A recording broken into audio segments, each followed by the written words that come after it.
1939년 디텍티브 코믹스에서 처음 등장한 배트맨은 DC를 대표하는 인기 캐릭터입니다. 그 인기는 다른 캐릭터들을 압도합니다. 흔히 트리니티라고 부르는 슈퍼맨이나 원더우먼을 압도하는 인기를 누리고 있죠. 그렇게 배트맨은 활발하게 영화로 만들어졌고 지금까지 이어져 오고 있습니다. 물론 영화로서는 슈퍼맨이 선배입니다. 크리스토퍼 리브가 주연을 맡은 리차드 도너의 작품이 1978년에 등장했죠. 배트맨은 1989년 팀 버튼의 첫 작품 이전에도 TV로 또 단편, 연장 영화로 나왔었지만 장편 영화의 시작은 1989년부터 나온 팀 버튼 2부작과 조엘 슈머 2부작, 크리스토퍼 놀란 3부작의 DCEU로 이어진다고 보면 될 것입니다. 배트맨을 처음 영화로 만난 후부터 저는 배트맨의 팬이 되었습니다. 어렸을 때는 마블의 엑스맨과 DC의 배트맨이 가장 선호하는 시리즈였죠. 배트맨이라고 하면 만화든 영화든 아니면 게임이라도 열심히 했습니다. 어렸을 때부터 NES나 메가드라이브 등을 가지고 있었기 때문에 배트맨 게임을 쉽게 접할 수 있었죠.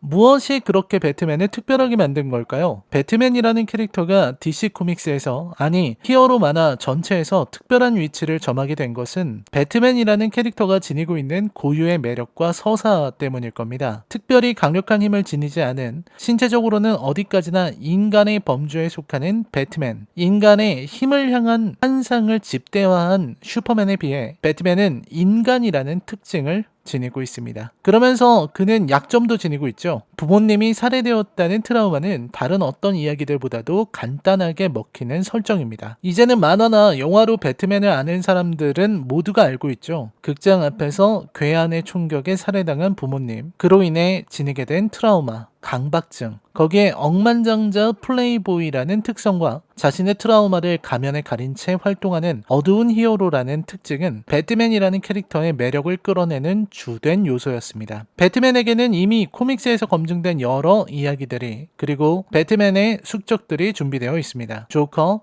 투페이스, 리들러, 미스터 프리즈, 베인, 캐트우먼이나 포이즌 아이비, 할리퀸 등 매력적인 적들이 즐비하죠. 자연스럽게 다음과 같은 질문이 따라붙습니다. 배트맨 영화 만드는 게 그럼 좀 쉬운 것 아닌가 하는 물음이죠. 이야기도 준비되어 있고 악당들도 있고 만화에서 다룬 명장면, 명대사들도 있으니 영화로 옮기기만 하면 되는 것 아닌가 하는 의문이 들 수 있고 저도 그렇게 생각하거든요. 최근 극장가에서는 크리스토퍼 놀란의 배트맨 시리즈를 다시 개봉하고 있죠. 오늘은 배트맨이 어째서 이토록 무너졌는가를 조명해 보려고 합니다. 이 영상은 그간 세상에 소개된 모든 배트맨 영화들의 주요 내용에 대한 스포일러가 포함되어 있습니다. 감상에 주의하시길 바랍니다.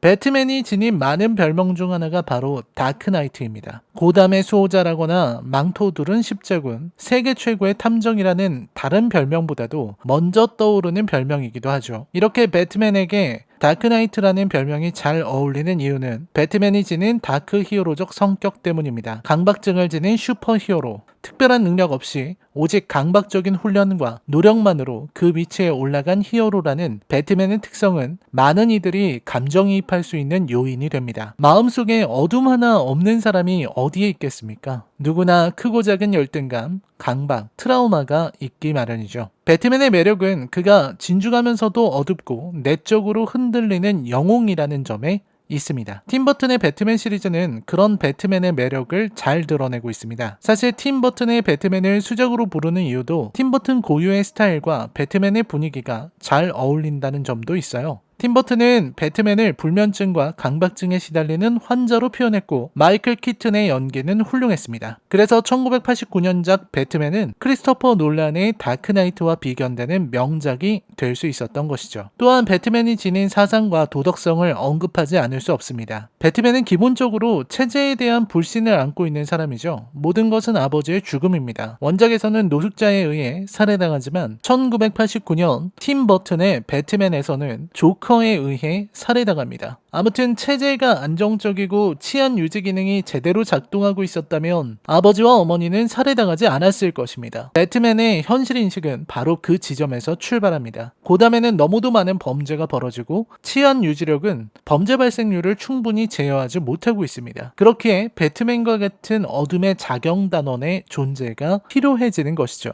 이러한 현실 인식과 행동 원리는 배트맨의 독선적인 캐릭터성을 완성합니다. 배트맨은 무척 독선적이고 비협조적인 인물입니다. 또한 자신을 드러내는 것을 극도로 꺼리는 인물이죠. 이는 체제조차 불신하는 그의 의심과 독선에서 비롯됩니다. 아무도 믿을 수 없고 오직 자신의 힘으로만 해결해야 한다는 그의 인식이 낳은 그의 특징이라 할 수 있습니다. 그런 특징은 배트맨 특유의 개성을 드러냅니다. 늘 혼자서 생각하고 결정하고 행동하죠. 그리고 적을 상대하기 위해서는 온갖 기상천외한 방법을 동원하고 상대의 약점을 집요하게 파고듭니다. 비겁이라는 단어는 그에게 통하지 않습니다. 적을 제압하고 무너뜨릴 수만 있다면 방법은 상관없습니다. 그렇기에 배트맨의 방식은 언제나 매력적이죠. 슈퍼맨처럼 착하게 적을 제압하지 않아요. 상대가 다리를 다쳤다? 그럼 다리만 공격하는 겁니다. 상대가 왼쪽 눈이 안 보인다면 왼쪽으로만 공격할 인물이 배트맨이죠. 정정당당이니 하는 소리를 들으면 배트맨은 피식 웃어 넘길 겁니다. 애초에 고려 대상이 아니죠. 그런 배트맨의 독특한 특징 중 하나가 바로 불살입니다. 사실상 히어로들은 대부분 불살을 내세웁니다. 히어로가 살인자가 되어서는 안 되니까요. 하지만 배트맨이 불살을 내세우는 이유는 다른 히어로들과는 다른 면을 보입니다. 배트맨은 공인된 히어로가 아닙니다. 캡틴 아메리카 시빌 워 같은 영화에서는 어벤져스 멤버들의 소속과 지휘권에 대한 갈등이 나오죠. 기본적으로 어벤져스는 쉴드 소속이라 볼 수 있고 이는 정부 기관입니다. 하지만 배트맨은 자경대원이죠. 즉 언제든 경찰에 수배될 수 있는 인물, 경찰과는 대립할 수 있는 인물입니다. 조커, 스케어크로우, 리들러, 투페이스, 펭귄과 같은 악당들과 배트맨이 달라지는 지점이 바로 그 부분입니다. 불살. 즉 배트맨은 사람을 죽이기 시작하는 순간부터 조커와 자신을 구분할 수 없으리라고 믿습니다. 그렇기에 사람을 죽이는 것만은 피하려고 하는 것이죠. 이 또한 배트맨의 다크나이트로서의 개성이 반영된 좋은 설정이라고 할 겁니다. 빛과 어둠의 경계에 선 인물이거든요.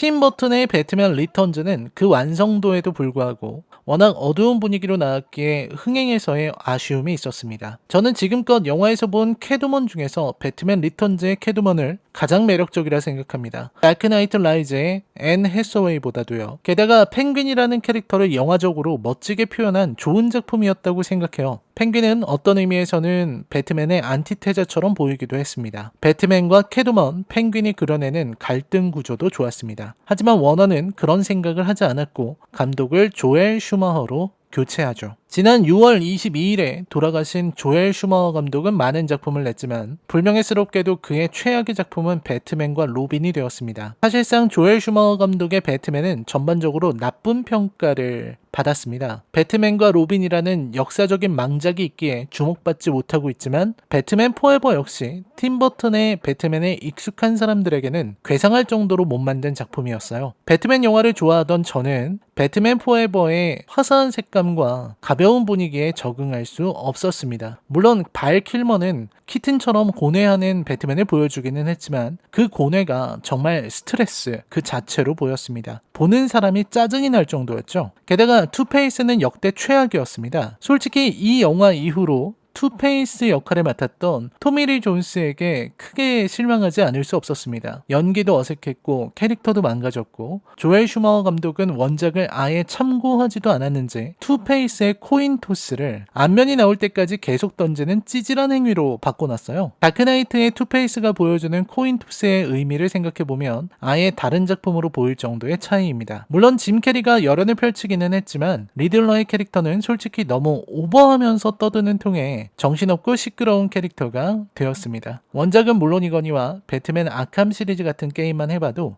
배트맨 포에버의 리들러가 얼마나 괴리된 캐릭터인지를 알 수 있을 정도죠. 배트맨과 로빈은 가벼움의 절정을 달리는 작품입니다. 특히 많은 이들을 충격에 빠뜨리게 만들었던 배트 신용카드는 몇 번을 봐도 정신이 아득해질 정도입니다. 자신의 정체를 숨기고 살아가는 배트맨이 배트 신용카드로 결제하는 장면을 보고 있으면 대체 이 영화의 정체가 무엇인지 의심이 될 정도죠. 애초에 조엘 슈머허 감독은 다크나이트처럼 어둡고 무거운 작품을 만들고 싶다고 고백했지만 워너의 개입으로 그건 이루어지지 않았고 원치 않는 스타일로 작품을 만들도록 밀어붙인 결과 희대의 졸작이 나오게 된 것입니다. 이는 배트맨의 캐릭터와 영화의 분위기가 전혀 어울리지 않기 때문에 벌어지는 현상입니다. 지금이 60년대도 아니고 배트맨과 코미디라니 어딘가 어울리지 않죠. 어둠을 안고 세상을 향한 불신을 품은 강력한 다크 히어로인 배트맨이 코미디를 펼치는 모습을 보고 싶어하는 사람은 아무도 없을 것입니다. 배트맨에게 필요한 건 카리스마거든요. 90년대의 배트맨은 분명 팔리는 캐릭터였지만 워너브라더스의 욕심으로 인해 시리즈를 망쳐놓고 말았습니다.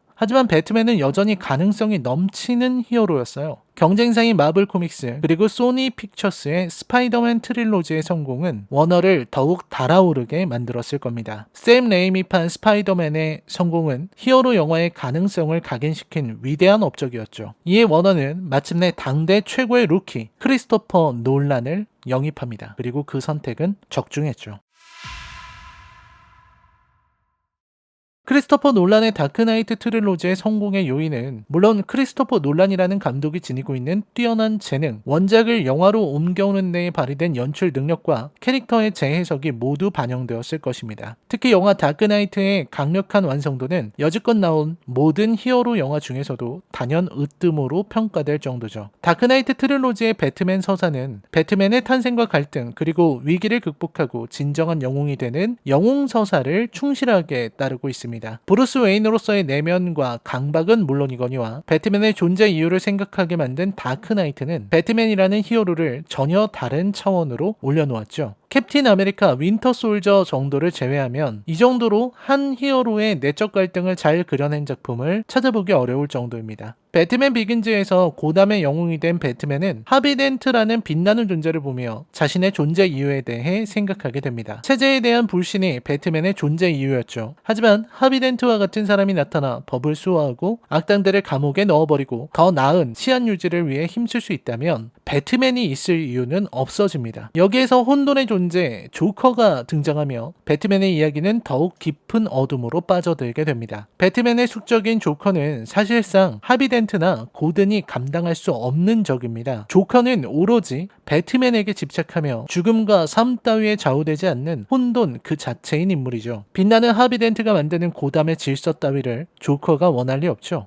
조커는 배트맨이 있어야만 완전해질 수 있습니다. 그래서 조커는 배트맨의 존재의 이유를 만들어줍니다. 배트맨의 존재의 이유를 뒤흔들던 하비 덴트를 고담의 품격 있는 악당으로 타락시키는 거죠. 그러면서 레이첼 도스를 살해하면서 내면의 배트맨을 끌어냅니다. 조커는 끝까지 배트맨을 조롱했어요. 레이첼을 구하겠다는 선택은 배트맨의 선택이 아닌 브루스 웨인으로서의 선택이었고 조커는 그걸 비웃듯 선택의 결과를 바꿔버리죠. 조커의 등장과 하비덴트의 죽음은 배트맨의 본질을 뒤흔드는 대사건이었습니다. 다크나이트 라이즈에서는 그 후유증에 시달리다 끝내 베인에게 패배하는 나약한 면까지 보여주면서 배트맨이 보여줄 수 있는 서사는 전부 풀어내게 되죠. 리들러, 펭귄 등의 악역들이 등장하지 않았지만 다크나이트 트릴로지는 히어로 영화의 역사에서 계속해서 언급될 불멸의 시리즈로 빛날 것입니다. 문제는 그 다음입니다. DCEU가 MCU의 뒤를 이어 히어로 팀업 무비를 만들기 시작했죠. 시험적으로 나온 맨 오브 스틸은 호평을 받았고 이에 힘입은 DC 엔터테인먼트는 전설적인 영화 배트맨 대 슈퍼맨 저스티스의 시작을 제작하기에 이르렀습니다. 대단한 기대작이었죠. 배트맨과 슈퍼맨이 싸우면 누가 이길까 하는 오래된 질문에 답하는 작품이기도 하거니와 마블을 압도하는 초인기 캐릭터들의 대결을 다루는 것이니 인기가 없을 수가 없습니다. 하지만 그만큼 어려운 작품이기도 했습니다. 지금까지의 영화들, 즉 팀 버튼, 조엘 슈머허, 그리고 크리스토퍼 놀란의 작품은 어디까지나 배트맨의 세계관에서 펼쳐지는 이야기였습니다. 팀 버튼은 비록 만화적으로 과장된 악역들을 내세웠지만 배트맨의 이야기 자체는 무척 현실적이었습니다. 조엘 슈머허는 그냥 넘어가고 크리스토퍼 놀란은 만화의 악역들을 현실로 끌어와서 현실의 악마로 만들었습니다. 만화에서 비롯된 악당들이 현실의 옷을 입고 우리 앞에 나타난 것 같았죠. 반면 DCEU는 전혀 다른 다른 세계로 간 배트맨을 보여줘야만 합니다. DC EU의 세계로 간 배트맨을 다루기 위해서는 앞에서 언급한 배트맨의 고유의 특징은 물론이고 저스티스 리그에서 배트맨의 역할에 대한 이해가 수반되어야만 합니다. 배트맨 대 슈퍼맨은 사정상 브루스 웨인의 이야기를 풀어낼 수 없었어요. 그 때문에 배트맨의 서사와 캐릭터가 불안정한 상태에서 시작했습니다. 당연히 배트맨 비긴즈와 같은 작품을 만들어서 배트맨의 캐릭터를 소개해야 했고 그 배트맨 영화의 엔딩이 맨 오브 스틸과 이어져야 했습니다. 하지만 그런 선택은 하지 못했고 문제는 이어집니다. 서사가 약해진 상태의 배트맨은 자기 이야기보다는 슈퍼맨의 이야기를 해야만 합니다. 그래서 여기에서 잭 스나이더는 배트맨이 슈퍼맨과 싸워야만 하는 이유를 설명하기 시작합니다. 솔직히 말해서 저는 배트맨의 의견에 동의하는 사람입니다. 만약 이게 현실이라 생각한다면 저는 배트맨의 의견에 적극적으로 지지를 표명했을 겁니다. 슈퍼맨은 존재해서는 안 되는 히어로입니다. 그가 가진 능력은 마치 신과 같아요. 그 능력을 갖춘 이가 만약에 타락한다면 인류가 위험해져요. 그렇기에 배트맨은 그를 제거해야 한다는 결론에 이르는 겁니다. 이러한 현실인식과 결론은 무척 배트맨스럽습니다. 배대슈가 초반 흐름이 나쁘지 않은 것도 배트맨이 배트맨답게 생각하고 행동한 몇 안 되는 부분이기 때문입니다. 이는 사실 캡틴 아메리카 시빌 워에서 토니 스타크가 지닌 인식과도 상통하는 바가 있습니다. 토니 스타크 역시 히어로들의 능력은 때로 위험할 수 있고 그래서 반드시 제어받아야 한다고 생각했죠. 자율에 맡기는 것은 무책임하다고도 생각했습니다. 물론 스티브 로저스는 그러한 토니의 주장에 정면으로 반박했고 이러한 갈등은 어벤져스 시리즈의 이야기를 깊게 만든 중요한 요소였습니다. 또 배트맨의 인식은 핵무기 억제를 말하는 사람들의 인식과도 통합니다. 미국과 러시아가 비록 보여주기식인지는 몰라도 핵무기를 줄이자고 합의하는 것도 같은 맥락이거든요. 너무 위험한 무기라면 없애는 것이 최선이죠. 인간은 불안정하고 불안정한 인간은 언제라도 실수할 수 있으니까요. 배트맨이 슈퍼맨을 상대하며 크립토나이트를 준비하는 과정 역시 배트맨다웠습니다. 그 과정에서의 설명은 아쉬웠지만 어쨌든 배트맨은 그런 식으로 슈퍼맨을 상대해야 하죠. 슈퍼맨이 마음만 먹으면 배트맨을 언제든지 죽일 수 있지만 배트맨은 그런 슈퍼맨의 약점까지 이용해야만 합니다. 문제는 바로 마사 드립이죠. 돌아가신 어머니의 이름을 들은 배트맨이 순식간에 모든 갈등을 잊고 슈퍼맨과 친구가 되는 비상식적인 스토리가 이어지며 배트맨의 카리스마는 완전히 붕괴합니다. 사실 배트맨은 그 말에 흔들릴지언정 슈퍼맨을 용서해서는 안 됩니다. 마사를, 어머니를 언급한다는 건 슈퍼맨이 불안정한 인간이라는 방증이고 그런 인간이 이런 능력을 지니는 것은 여전히 위험합니다. 내가 오해했어. 슈퍼맨은 착한 인간이야. 따위의 결론이 아니라 인간이라서 더 위험한 거라고요. 차라리 슈퍼맨이 절대적인 선이며 도덕성을 지닌 신과 같은 존재였다면 위험하지 않았겠죠. 인간이기 때문에 어머니가 잘못되면 분노할 수 있고 타락할 수도 있는 인간이기 때문에 위험한 것 아니었나요? 아무튼 이후 잭 스나이더는 배트맨을 고스란히 잉여로 만들죠. 여기에서는 잭 스나이더가 배트맨이라는 캐릭터를 이해하지 못한다는 것이 잘 드러납니다. 둠스데이와 싸울 때 배트맨은 자신의 역할이 크지 않았다는 것을 알면 어디론가 휙 사라질 인물입니다. 배트맨은 오히려 적진에 침입해서 내부의 약점을 노리거나 혹은 둠스데이를 상대할 방법을 고안하거나 그 천재적인 추리력으로 약점을 발견하는 식으로 싸워야 하죠. 팝콘이나 가져와라 로빈을 내뱉거나 원더우먼의 활약에 입만 벌리는 바보 같은 모습을 보이는 게 아니라요. 이러한 모습이 이어져 절정에 달한 것이 바로 저스티스 리그입니다. 잭 스나이더 개인으로서는 아픔을 겪었던 시기였기에 중간에 하차해야 했고 저스티스 리그는 방향을 완전히 잃어버리게 됩니다. 저스티스 리그의 배트맨은 처음부터 리더 역할을 맡고 있습니다. 사실 원작에서의 위상이나 역할을 생각해보면 당연한 일이죠. 문제는 아쿠아맨과 원더우먼이 명백한 메타 휴먼이고 플래시 역시 인간의 한계를 넘어서 어쩌면 슈퍼맨보다도 빠를 수 있는 존재로 나오는 데에 비해 여전히 배트맨의 능력은 평범한 인간 수준이라는 겁니다. 여기에서 저스티스 리그는 그야말로 형편없는 배트맨 활용을 보여줍니다. 저는 대체 잭 스나이더가 원래 찍은 분량에서 어떤 내용이 있는 것인지 궁금할 지경입니다. 사실상 이 저스티스 리그 최악의 문제점은 바로 배트맨의 활용이거든요. 이 영화에서 주동적인 인물이면서 많은 대사를 하고 이야기를 전달하는 중심 인물이 바로 배트맨입니다. 하지만 벤 애플렉의 활약에도 불구하고 배트맨의 이야기는 어처구니가 없을 정도예요. 파라데몬 하나에 쩔쩔매는 모습이라거나 자신의 슈퍼파워가 돈이라고 하는 식의 유치한 개그는 그렇다 치고 전투에서 배트맨을 활용하는 방법을 전혀 이해하지 못한 채로 플롯을 짰습니다. 영화에서는 배트맨이 다양한 도구와 장비들을 동원해 저스티스 리그 멤버들을 지원하는 것으로 나옵니다. 워낙 돈이 많다는 설정이니 그 정도 장비야 지원할 수 있다고 쳐도 문제는 그게 아니죠. 배트맨의 아이덴티티는 앞에서 말했다시피 지능에 있습니다. 저스티스 리그에서 배트맨은 다른 멤버들을 이끄는 리더의 역할이고 말하자면 두뇌에 해당하는 인물입니다. 그걸 위해서라도 영화는 배트맨을 위한 환경을 준비해야 했습니다. 결정적인 단서를 알아채고 추리해서 진실에 다가가는 모습이라거나 적과 마주치는 상황에서 재빠른 상황 판단과 추론 능력으로 적재적소의 멤버들을 배치하고 역할을 부여하는 장면을 넣어야 했습니다. 또 천재적인 두뇌를 이용해서 기상천외한 방법으로 적의 약점을 알아내 분쇄하는 식의 활약을 하는 모습을 보여야 했어요. 그런데 이 영화는 그런 것을 아무것도 하지